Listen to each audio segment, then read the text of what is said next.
Well, something I want to ask too is like, obviously that what comes with building a name for yourself in a place where the things that you're currently achieving isn't something that people see every day, comes with a lot of backlash, and people are just, they decide to kind of just attempt to try to talk shit and tear somebody down just because there's a certain mindset. And I think that people don't give people credit, especially around here, because I've experienced this myself, for the amount of people that are actually supportive, and the amount of people that genuinely do want to see people make a name for themselves, and inevitably also make a name for the place that they're from, that are from here, that are working towards something. I honestly, truthfully think, and I don't know if you would agree with me on this, but I think that there's more people that are supportive around here that want to see people succeed, than people that hate. But the people that hate, they definitely are vocal, and they're confident, and they're the loudest because essentially, like, you put something out on social media,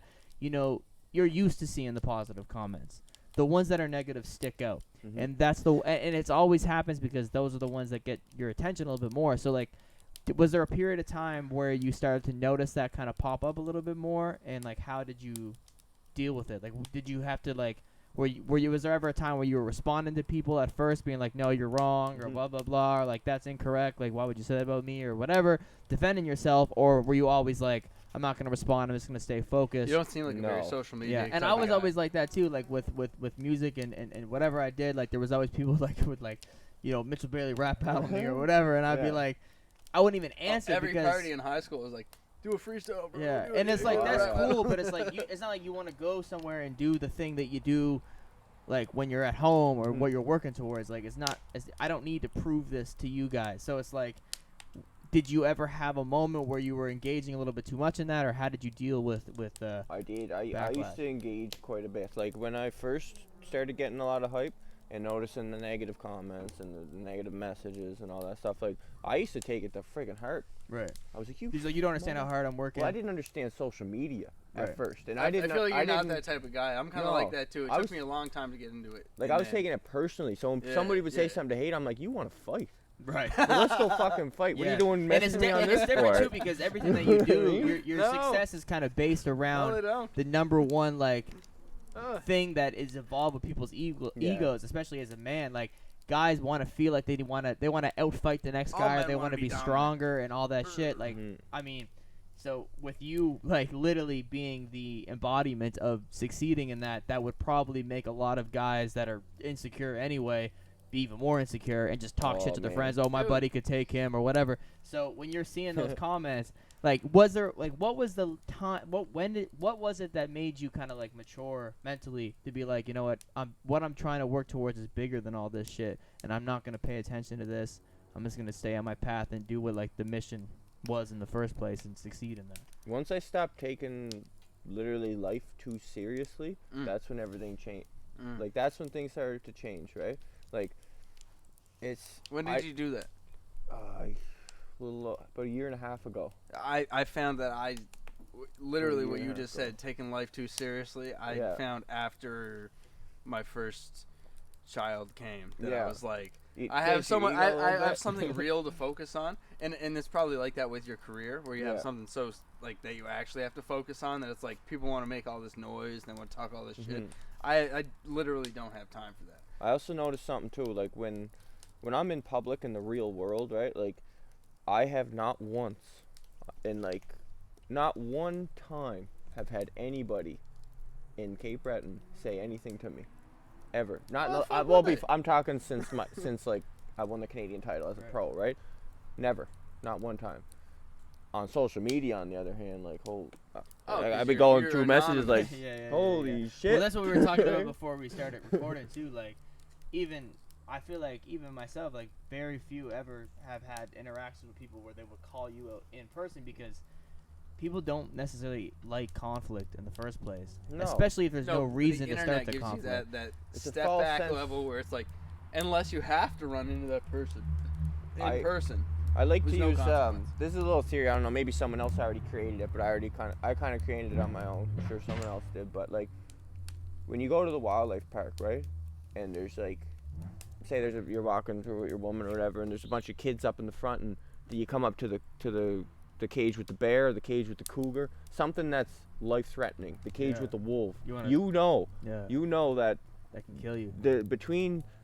There's you and this animal, and then there's the cage. Without that cage, you are not going to approach that animal. You're going to look at it and try to sneak away, get your fucking bear spray out. You're terrified for your life, That's right? how I felt the first time I interviewed you. If you throw that cage up there, well, let me grab a fucking rock and throw it through and hit him. Because you know that you're you're safe. You know you're safe. You know you can communicate with somebody on social media, and they'll be able to see it. But nothing can actually be that's a cage. There's no repercussion to it. That's it. 100%. You know what I mean? So like, it gives these people the opportunity to engage with something that they would never engage with or never even think about doing it. You know? Do you find that? It's funny. Almost the opposite of that has like have you ever run into somebody and they're almost like what I was saying the first time I interviewed you, I literally I was like, this guy is a goddamn weapon. Like first time I sat down I was like, this oh yeah. No, and I don't mean it in a bad way, but I was like, this guy is goddamn scary as fuck, and there's no reason why I should be scared right now because I'm just asking questions. But I was like, if I ask the wrong question, am I going to go through the wall? You know what I mean? Well, I think has that impacted like your day to day? Like, have you ever run into somebody and they're like, do you feel like that has changed your kind of personal interactions with people? A little bit, yeah, a little bit. I mean, well, you know what? I love what's the quote? It's about fear and respect. Mm-hmm. And almost that they're kind of the same thing. I feel like Jay might know this off the back of his fucking mind. No. Anyway, there's a quote about this. I would rather be feared than respected or something like that. Because one means the other. It's two. You know what I mean? Like different. if you're feared, you're respected in a sense. They link together. They're also different. But it's weird. But like, how do you feel that has like impacted personal interactions with like normal people? Like, say you run up to somebody in the street.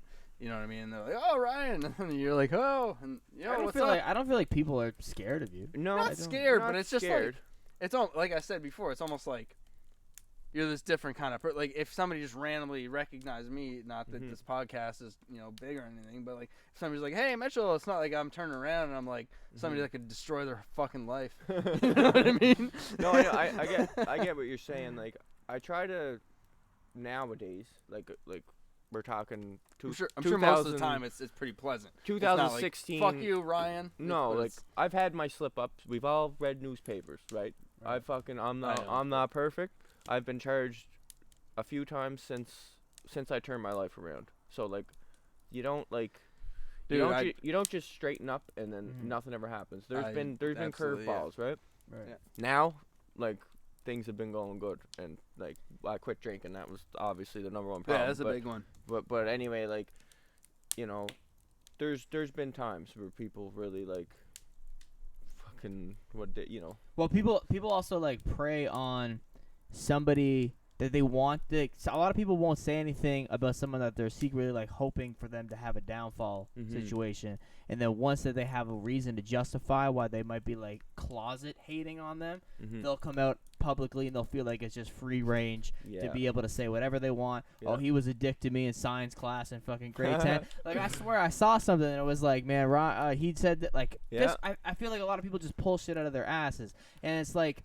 Some of them lie. They just straight up lie. 100%. And I remember seeing this shit about this situation, and it's like, I remember that, there was even like clarifications from the direct source that these people who were so confident in their, speculation about certain things were wrong, and it was so interesting to see them try to respond when, actual real facts were presented to them, and.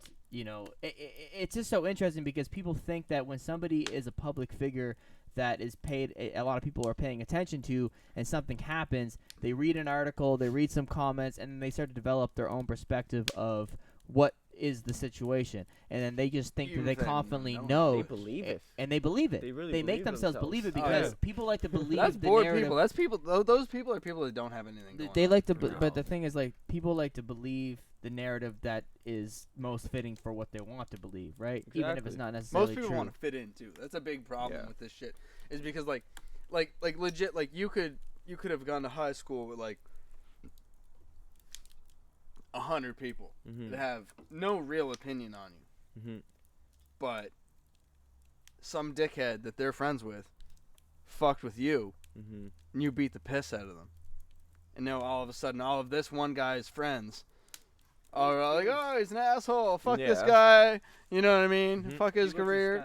But it's you know what I mean? It's not real. Like they're not really assessing who you are as a person. It's, you know, one experience vicariously through this other person, and it's like I had it's never real. Like most of the people that hate on you, it's never a real reason. funny story for you is, like I just said, I stay out of trouble and I don't drink, so I'm very like hesitant to pull the trigger with my hands. I would not hit anyone unless I absolutely fucking had to. Defend my freaking fiance, defend somebody in my family, like gun to my head. Other than that, I got no interest in doing shit in the streets. Like I'm not, unless there's like a fucking $10,000 check, I'm not fighting you. You know what I mean? Pay me or not fighting. Well, you get paid to fight. Well, why would you fight someone for free in the fucking street? Yeah, break my hands and I can't get paid. Right. But anyway, there was a hater, online hater, and the worst part is he's probably gonna watch this. I don't care. Good. I used to help this guy. Tell him to fuck off right now. I used to make this guy was getting into lots of trouble when he was like 15, 16, right? Buddy from the pier, I think. Anyway, I used to help him train with him and like invited him to come train lots of times. Like, I'll help you out, get you amateur fights and I all know this who stuff, you're talking right? about. Yeah. And anyway, he starts running his mouth big time. Oh. And he messaged somebody saying he was gonna knock me out next time he saw me. So I was like, Can I ask you a question? what's that? You had a press conference where this guy did his pro debut, right? No, he's not. No, this is the guy from the pier who never fought in his life. I know a guy talking shit. It's just a guy. Okay. Never mind. I thought you were talking Just about a kid, somebody in my else. opinion, Okay, right? Never mind. But anyways, I was pumping gas. I was on my Harley and I was pumping gas at the Irving in Sydney, and he was at the Irving talking with his buddies. This is like 2 nights ago, and he looked at me and I looked at him, and like I don't know if he knew that I saw. And I read some stuff. Sometimes it's I go crazy on that and people I read don't. That'd be the worst thing ever. And I dude. looked at him and I was like, yeah, no, I gotta I gotta approach him because this is the guy who I actually helped and trained, and then he goes and runs his mouth like that, right? It's disrespectful because it's not like you ever had to do that, right? And it's like people too, like they'll talk shit about someone online who people are familiar with, even if it's on Facebook and it's someone that people know around here, and they for whatever reason don't think that person is gonna see it. It's Cape Breton. It's so whack, dude. Like I remember. For clarification, his last name doesn't start with a V, does it? No. Okay. No, but anyways, I walked up and I took my helmet off, and instantly when he realized it was me, like I've never seen a body lock up like that, right? And like his buddies were there, and I looked, and everybody looked the other way, like, oh, dude. I said, is there something you want to say to me? No. So what he do you was. mean? He acted confused, right? And I said, no, I know, I read it. Like I saw the text that you sent. This guy, I told him the name. I said, you sent that guy the text saying next time you saw me, you were going to crack me in the jaw. I said, he said that for real. I said, listen, I'm not going to say his name. I said, make it good. I said, make it really good. And he was like, he could have hit me. I wouldn't even hit him back. I would have been like, do you feel better now? You're right. Do you feel better now? Right. Like, what did that do? 100%. I had no interest in. So did he publicly say something about you? Yeah. Like he said that next time he saw you, he was gonna crack you in the jaw. Yeah. On Facebook? No. He sent it to somebody, friend, and I saw it. And I saw it. But he also put things on public too. But like threatening shit? Nah, not threatening, just talking shit, right? But this, like I said, I would never have said anything. But it shows how much you've grown over the years and everything. Like, you know, Ryan at 15 would take this He'd be fight. still laying there. He'd be at the gas station. Still He'd still be at the gas station, underneath the gas station. Wouldn't even finish pumping up his car, dude. Fresh concrete right over there. But I just wanted to like let him know like that I saw it, and like if you got something to say it to me. I said, listen, I don't do this cell phone stuff. Like work problems out in the real world. Right. You know what I mean? And that's the barrier that people have become so comfortable with is just like they have the phone, anyone can say anything. But really, they don't. I think we're at a point now we're so desensitized that we don't even necessarily consider that there might be real world consequences to that. Yeah. Yeah, like people don't realize you may run into that person that you're talking mad shit about. Exactly. You know. That's a crazy thing. There's certain people where it's not really a problem. But I kind of laugh. Like It's when I got back you, on my like, bike and I'm going away, I'm like laughing. I'm like this is funny. It's stupid shit, bro. And it's crazy because you have made such a name for yourself, but you're also still here, so you can run into those haters sometimes. Oh yeah. So like at this point too, because you said